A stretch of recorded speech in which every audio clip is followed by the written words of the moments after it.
find my audiences are similar everywhere I go in the world, whether China or Europe or South America. Bright, curious people interested in the larger process of their life. My daughter and I did visit Budapest, about 15 years ago. So it's not my first time in Budapest, but it is my first time presenting there. And it's a beautiful city, and I look forward to my return.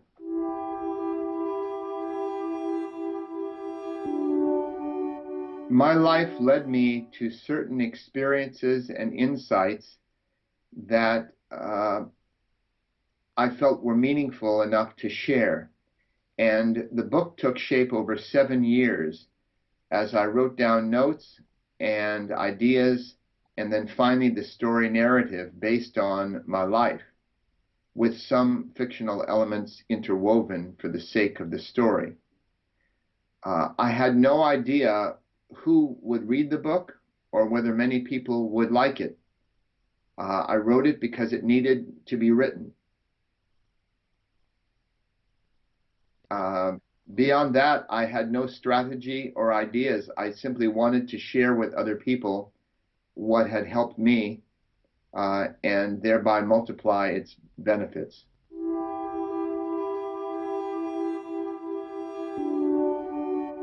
Well, the man I called Socrates was based on a very real, cosmic old service station attendant that I met on a December night in 1966. He had a certain presence and sense of humor or non-seriousness and power and clarity that I found unusual. It's not that he necessarily knew things that other people didn't know. Many of us know a great deal today. We read many books and have a lot of knowledge and information. But what interested me about Socrates was not so much what he knew, but what he had realized, what he understood about the depths of our life, that it wasn't as it appeared to us or as we thought.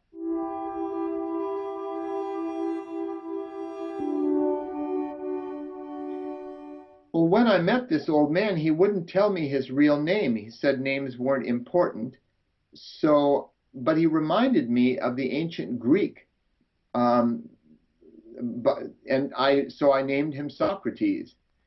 However, I learned many years later, before writing a story about Socrates and his whole life, I did some research and found that the ancient Greek, after whom I modeled or named him, was actually a wrestler, was very strong and physically fit. He saved the life of a famous poet during the Peloponnesian War. And after wrestling workouts and training in the martial arts, the ancient Greek Socrates would sit down in the Lyceum in the school and speak with the youth of Athens who had open minds. So it seemed quite appropriate, even more so I discovered years later, that I called him by the name Socrates.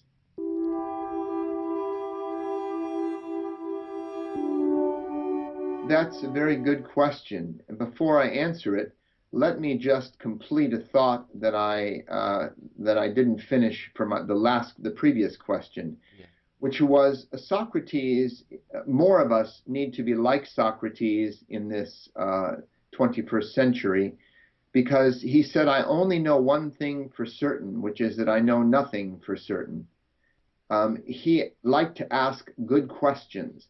And that is a skill many of us can develop, asking good questions. So that also responds to the last question.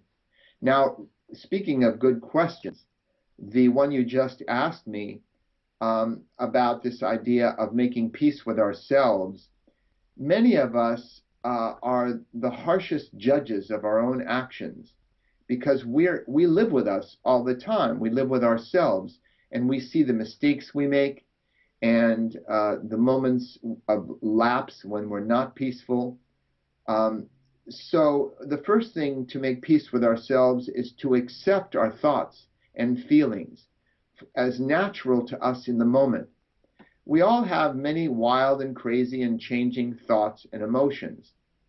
But Socrates teaches, and I taught for many years, that it's best to focus on our action, on how we actually behave, what we say and do, because we can't always feel peaceful or feel happy or courageous or kind or compassionate, but we can learn to behave that way more and more, no matter what thoughts or feelings may be passing through us.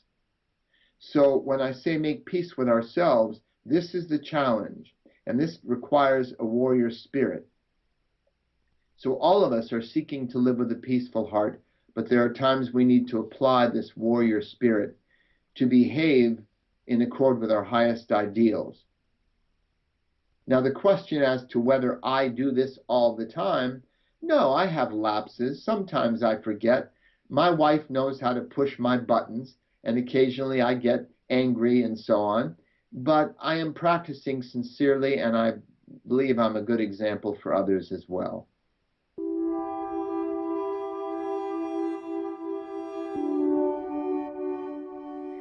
Family has a central place in my heart. Not always in my life because I do travel. It was hardest when my daughters were young because they missed their daddy. And yet it's how I made my living and how I performed a service in the larger world, which required me to be absent many weekends when I was teaching workshops.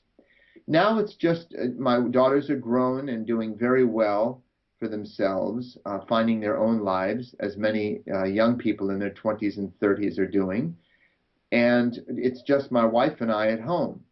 And so sometimes my wife travels to see our new granddaughter, and I do travel quite a bit, but I am home also quite a bit. When I'm away, I can always look forward to seeing my sweetheart when I return home. It makes it all the more sweet.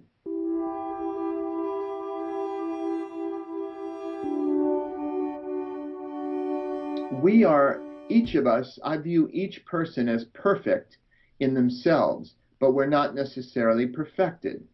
Each of us is a stage, it's a natural progress of evolution, a natural process. We are evolving, and this is observable if we look back on ourselves when we were young children or teenagers. We realize that we are more mature now than when we were teenagers. We have better self-control. We have more perspective. So each day we have a chance to learn more, and I see life as a divine school and daily life as our classroom. So we continue to learn and evolve, even as we accept ourselves and the world as it is. So this may seem a contradiction, but it's sort of a divine paradox. Both are true. We are evolving. We can still strive and move toward goals we've selected, but at the same time accept and trust our process, that wherever we step, the path appears beneath our feet.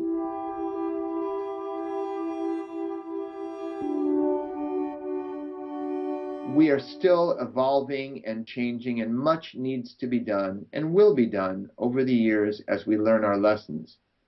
So in the short term, we have many problems to resolve in our own lives as individuals and as cultures and nations. But I believe we are evolving. We no longer, for example, accept slavery as a natural custom.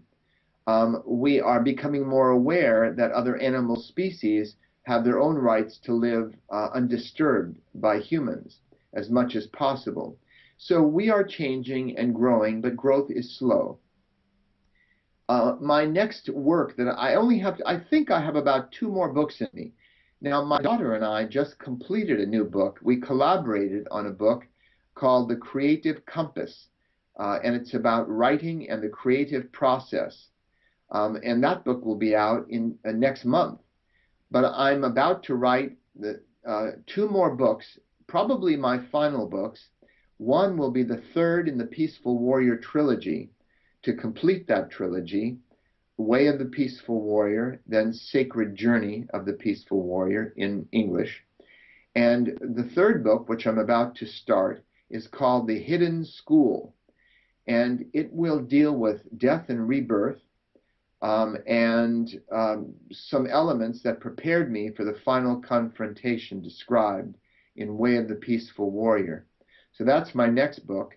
And my last book will probably be some sort of memoir about my experiences, the true story behind the story of Peaceful Warrior, and about the spiritual search and the entire process and the different mentors who've influenced my life and work.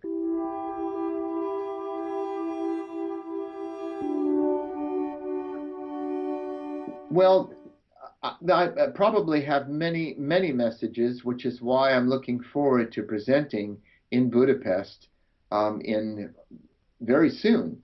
But if I were to leave people who may not be able to attend my workshop with one thought, it would be about trusting ourselves and trusting our heart, trusting our innate wisdom. We know more than we think we do about life. I can only remind people of what they already know at deeper levels, but we tend to forget. So it's about trusting our own path and life unfolding, rather than resisting changes and loss, which are part of life. But we learn to embrace life as it unfolds and make use of what happens for our own growth.